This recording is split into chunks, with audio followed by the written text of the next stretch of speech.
Welcome. I am the Frail Blaze. This story is called To See the Stars. Almost every day I wake up at 3:30 a.m. and can't go back to sleep. If I lay there tossing and turning, I only feel worse when it's time to start the day. In case I can get sleepy again, I don't want to turn on the lights and artificially wake myself up too much.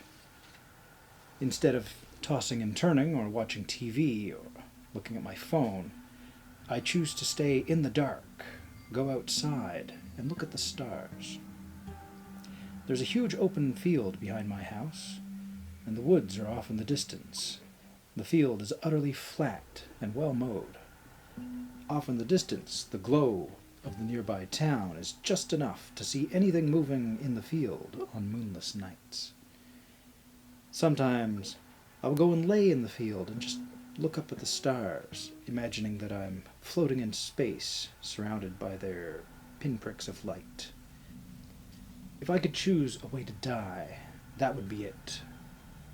Floating through space, with stars in every direction that I could see. The woods nearby are part of a wilderness preserve.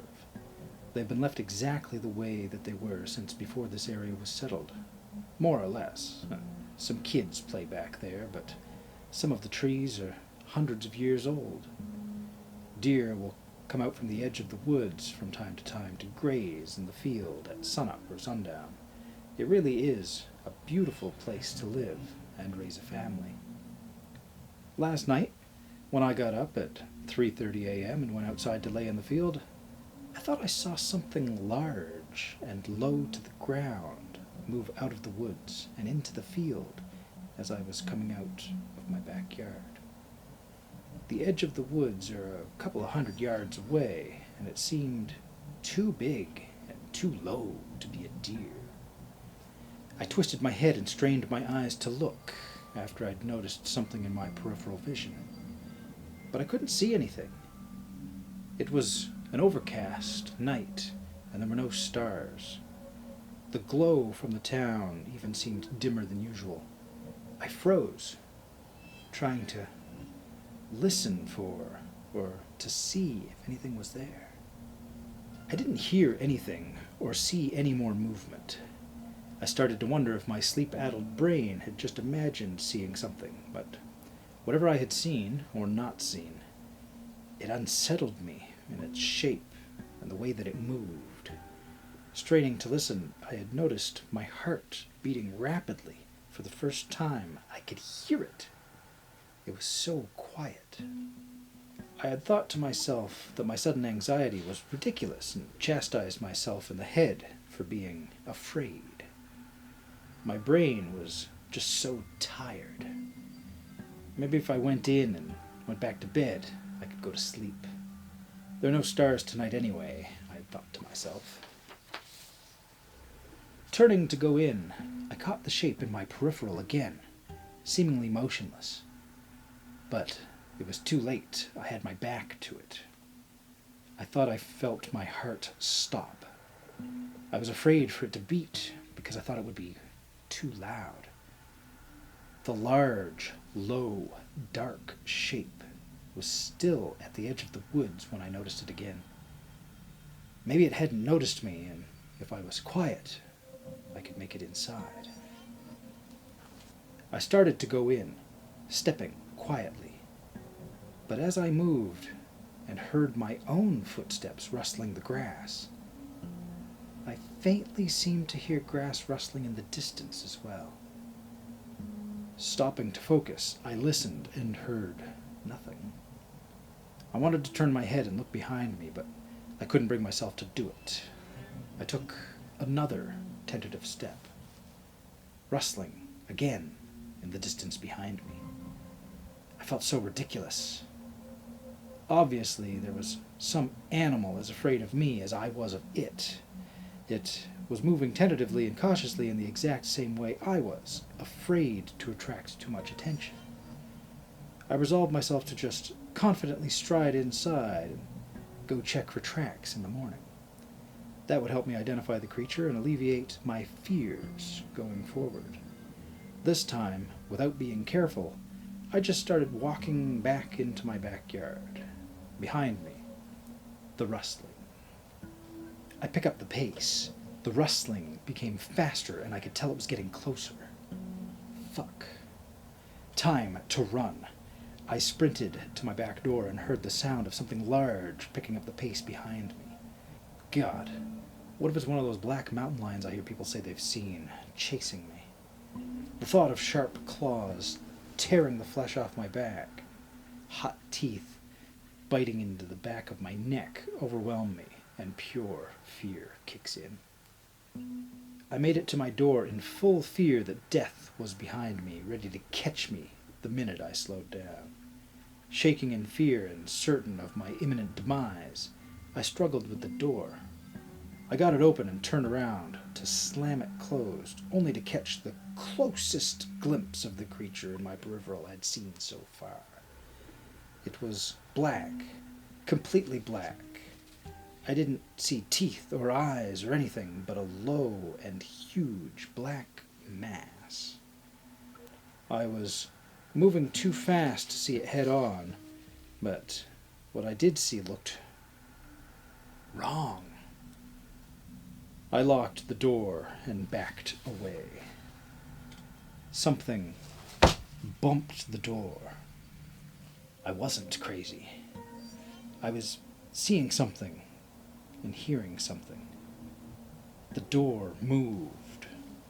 It was having physical effect on objects. Again, I was frozen.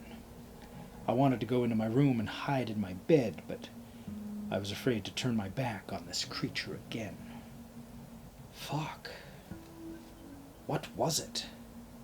I stayed there until the sun came up, in terror, standing and staring at the door. I didn't hear any other sound.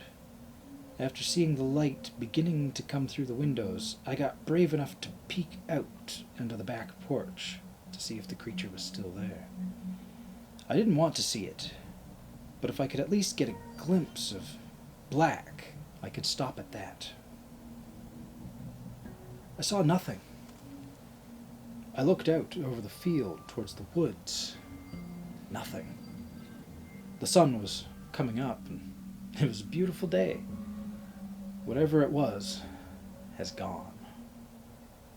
Later that day, I went out into the field and to the edge of the woods while it was light.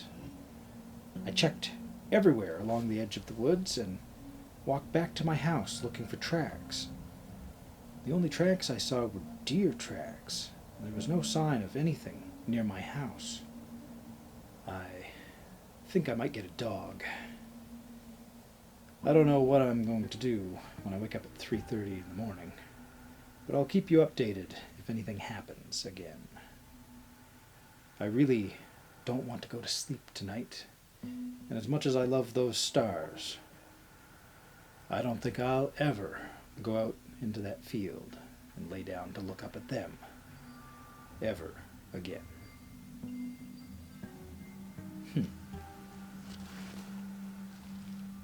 I wonder what the creature was. Or could it have all been in his own head? Many stories end with uncertainty. But let me know what you thought in the comments below.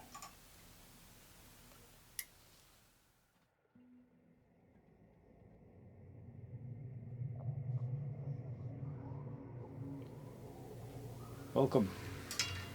I am the Frail Blaze. This story is called The Lake.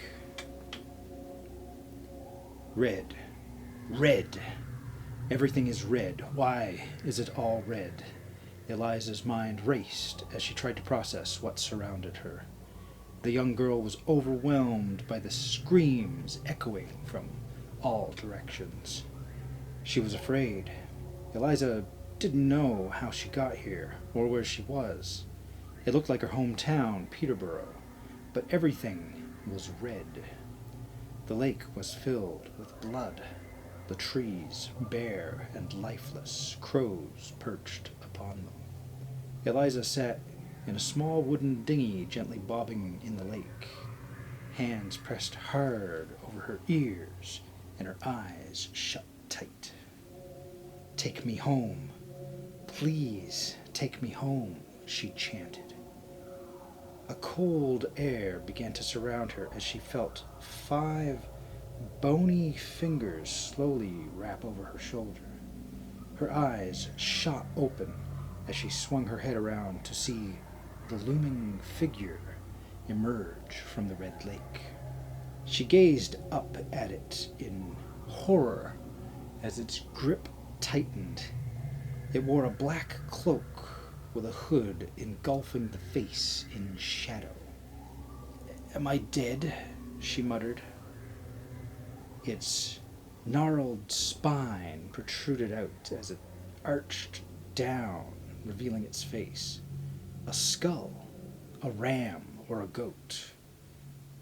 Eyes red, like the glow of sunset, ominous yet beautiful. The skull was cracked and weathered, teeth missing and rotted. It spoke. The voice was guttural, coming from all directions. "Soon." "No," Eliza shouted. Eliza pulled away from the spindly hand. The grip tightened, causing her to cry out in pain. She grabbed the ivory fingers and pulled, attempting in vain to pry them off. The creature shoved her into the lake. She sank. The darkness of the lake consumed her. Dark silhouettes of tormented humans swirled within the depths. Trapped, angry, lonely. Eliza couldn't accept this as her fate. She clawed her hands up and kicked her legs. With a final kick, she emerged from the nightmare. Her eyes burnt in the bright sun. The cool breeze washed over the pristine lake. Eliza dragged herself into the dinghy, gasping in fresh air. She lay staring at the cloudless sky, the birds chirping. "How?" Eliza stammered. She thought she must have fallen asleep in the summer heat and fallen into the lake, waking her from her dream. Eliza sat up and looked around. The sun's rays dappled through the trees and sparkled upon sapphire water. She could hear cars in the distance and the chatter of a bustling cafe. What a wild dream, she thought. "Soon," the gruff voice echoed. Eliza's heart began pounding. She looked over the edge of the boat. Nothing. She leaned further. The boat tipped towards the water. "Caw!" a crow swooped, which caused Eliza to jump, capsizing the vessel. Throwing her into the water, she emerged. Red. The screams began. The air is thick. She waded in the blood, looking for a way home. Like a spider crawling on her scalp, she felt the ivory hand. It had her. She went under, her eyes wide and mouth agape, screaming as the lake filled her lungs.